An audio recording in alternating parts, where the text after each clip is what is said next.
Madison looked so adorable. The bride was so elegant. The groom so stately and clean cut. That reminds me of my reaction when I learned of an ancient Greek wedding ritual. The best man, known as the kubaro, shaves the face of the groom before for the wedding, excuse me. Buddy, we've shared some unique experiences over the years, but it was a good call on going to the salon this morning. Maybe next time.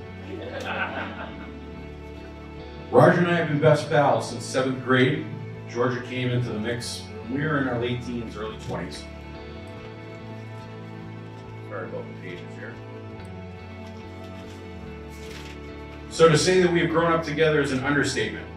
As tight as the three of us are, it is still quite a pleasure to be here in support of you, and I'm truly honored to be your best man. Thank you for that. Over the years, through all the life's craziness, the ups and downs, goods and bad, the gains and losses, 19 to 20 years you guys have been together, spanning parts of nearly 3 decades. It's a funny thing to see, but here you are, right? Where we thought we'd be at this day so long ago. You're professing your love for each other in front of everyone, which is pretty neat to see. Reflecting on the two of you from young loves, dating, to careers, and home with that cute little girl over there who's doing so well despite being sick and feeling so yucky. Who would have imagined all of this? Look at the proud parents, Paul, Stacy, Sandy, Roger. Nice work. Thank you for making all this possible. To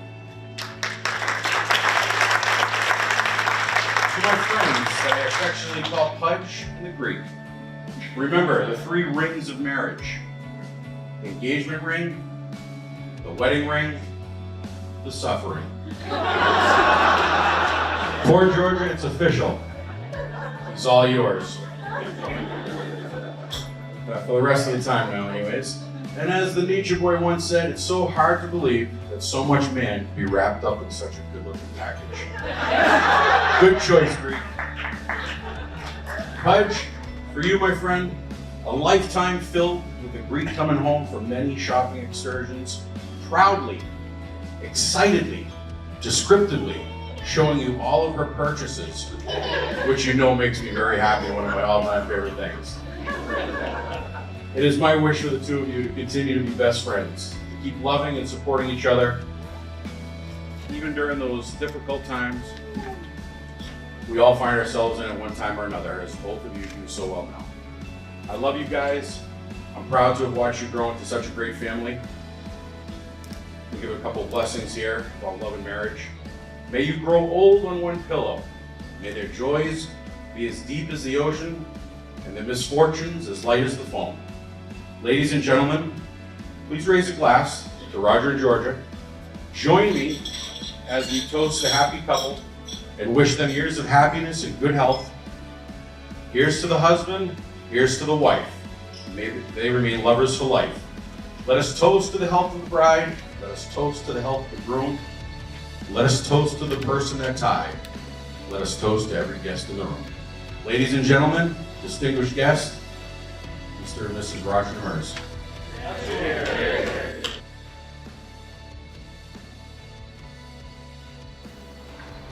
I don't really talk a long time here because I've done all the talking throughout the service, but I do want to remind you that just a few minutes ago, you took your first steps as husband and wife in the presence of God. Actually, with God at the center of your life.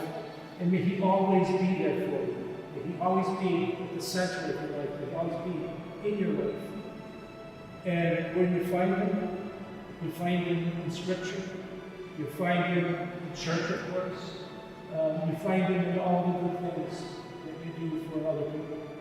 So may you always seek Him out, and may He always be there for you in your lives. Congratulations. Congratulations. And may I be the first to introduce you to another congregation. May I be the first to introduce you to Mr. and Mrs. Roger Demers.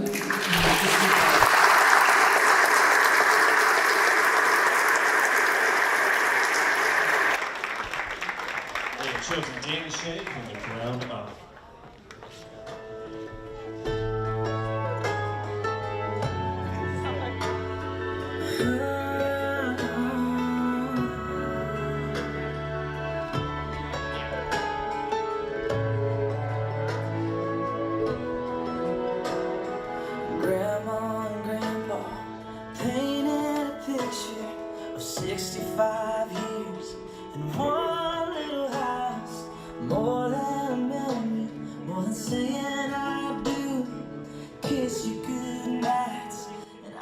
Most of you know me, but those that don't, I'm George's cousin. But to be honest, we grew up more like sisters. We've basically known each other all our lives. We lived across the street from each other. We lived in the same building together. And we really just spent a lot of time together. The thing about Georgia and I is that we're pretty much complete opposites. So she's a fashionista, and what I mean by that is she likes to shop. Funny that Eric mentioned that too. I'm the very opposite. I get me out of the store as quickly as I can. I grew up as a tomboy. Georgia, not so much interest in sports. So we really are very different. But at the same time, we really have complement to each other, right? We kind of help each other, make each other a better person. For example, I used to introduce Georgia to new music. I made a lot of mixed CDs. And she helped me with fashion, thankfully. She dressed me today, thankfully.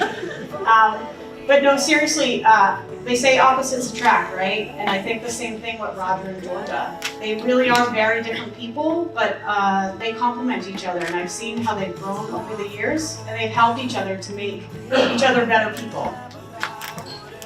Excuse me. So, how did I know? People, every time you come to a relationship or a marriage, people always say, how do you know? How do you know he or she was the one? So I'll tell you how I think that Georgia was the one. I mean, I knew that Georgia. Sorry. How did I know that Roger was the one for Georgia? So those that know Georgia, we love her, but she has a hard time making decisions. She likes to rethink things. In college, we would talk on the phone and she would tell me about how she was rewriting the same paper for like the third time. It's true, right? She's like that with everything. In fact, she may kill me, but I think that she bought like 3 sets of jewelry for today until she finally settled on one. Another thing, we're so different from each other. Anyway, the thing though is that, she and Roger met when they were 19, I think it was 20, but 19 years old when Georgia was 19. It's been 19, 20 years, and somehow, all that time, she never wavered. Ever since she met him, she knew he was the one all these years. And actually, I was thinking as they were dancing together, and as you were dancing with your father, and I was remembering all the songs that I've heard over the last 19 years, where Georgia would say, this is gonna be my wedding song, right? This is gonna be the song that I danced with my dad with. It's been a lot of songs, and I'm so glad that we're thankfully here. As Eric said, we're all so honored to be here today. This day could not be any better. The only thing to me that would make it better, and Auntie Yongu said it, is Ayayang Kampu. But I know they're looking down on us today and celebrating. They're very happy to see you here today and to see you get married. So congratulations, I love you both, and thank you. Let's hear it for Georgia, Roger, and Madison, ladies and gentlemen.